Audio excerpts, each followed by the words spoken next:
Welcome to TYT Sports. This clip, I think, is going up on Tuesday. If not, and it goes up on Wednesday, I'm still going to make fun of those who were pounded by 20 inches of snow on the East Coast because I went surfing this morning. Remember, moving to Los Angeles is a choice, Francis. You made the choice, I made the choice, and currently you can't get a plane out here because they are all grounded because there's 20 inches of snow still. All right, on to Steph Curry, because the NBA playoff picture, Steph Curry picked his MVP for this year, kind of. He alluded to the fact that James Harden should be MVP, and some of his numbers are still causing there to be mass panic.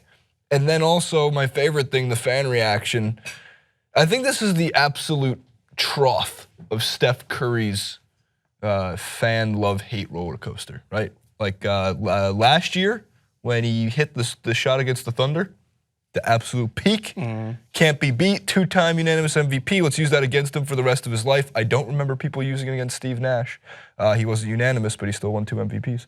And then the trough is now, right? Do you think Steph Curry will bounce back? Like Big Sean? How can you ask me that question without me expecting it? Or do you think that we all overrated, including ourselves and including the fans, we all overrated Steph Curry? Like, where does this stand? You can't overrate what your eyes are seeing. It's not like you're overrating something that's my just own a blood. myth. Yeah, it's like, No one makes me see what I only see. Like it's like you coming up to me and you're like, oh, you're overrating presents because you got them for Christmas. They're right there. You're like, you expect to get it every year. No, you see it. You understand that it's crazy. Like Steph Curry wasn't just doing it as a one-off thing. He was doing it consistently. And that's why you can't say that we were overrating him. Yeah, people were blowing him out of proportion because we hadn't seen anything like that. But it doesn't mean that you hold him just solely accountable for that, because to be fair to us, we were never always just focused on his miraculous game-winning shots or his ability to shoot from 30-plus feet out.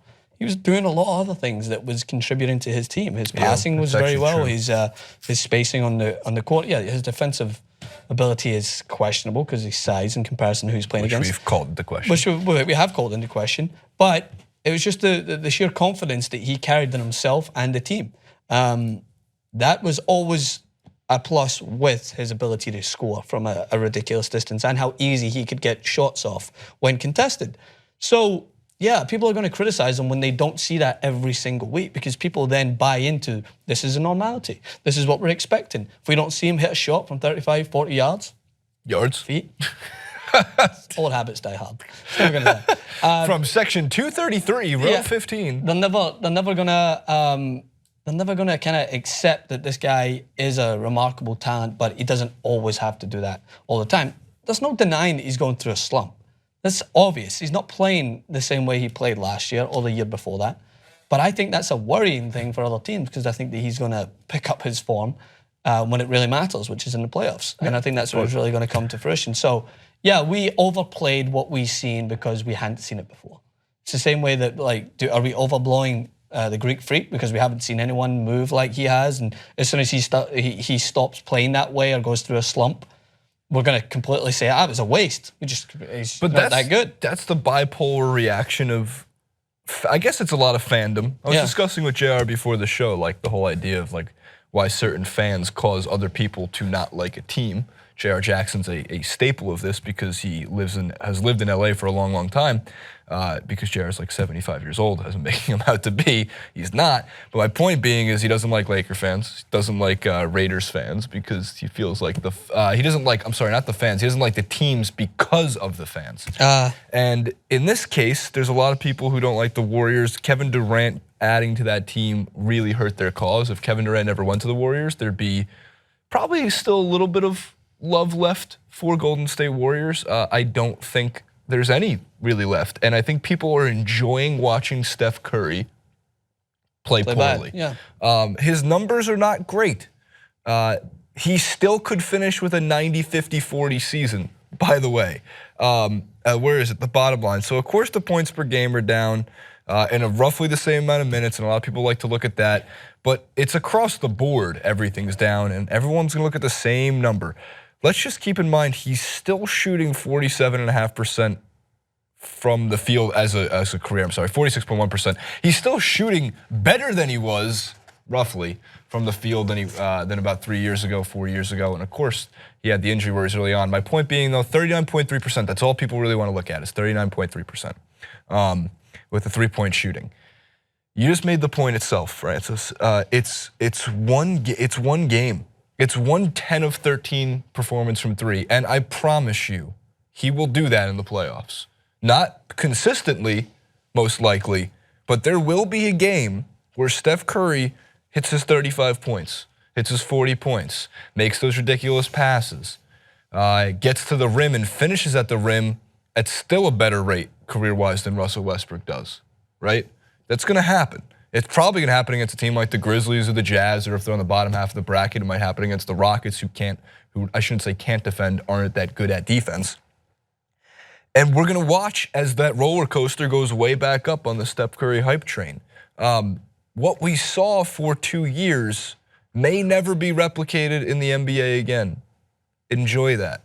I don't think what we're seeing now is what we're gonna see from Steph Curry as a blanket statement for the next 4, 5, 6 years of his career. It's a slump. And I don't know if we've ever treated, in general, a superstar with such disdain.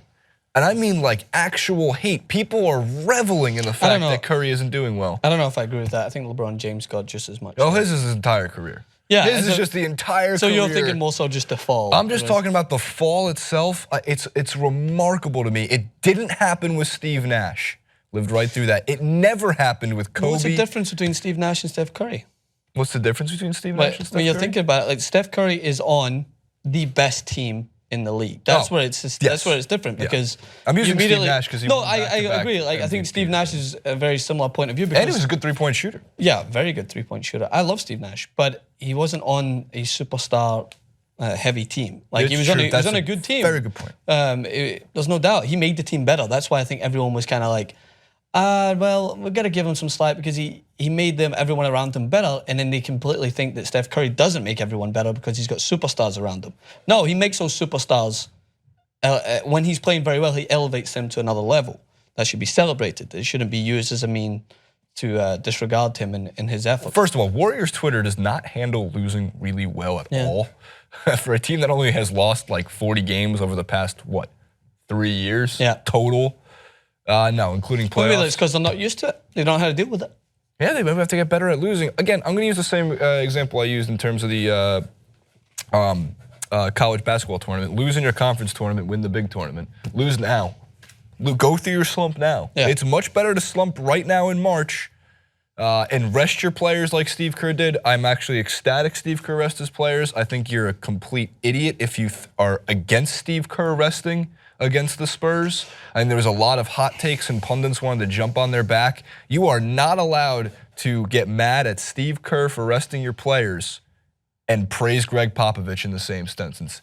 Ever. No coach can get any disdain for resting players if it means that it's going to get them healthier for the playoffs when you got people like Greg Popovich who's been doing it for years. And what? That's called taking a page out of one of the greatest coaches' handbook. And what?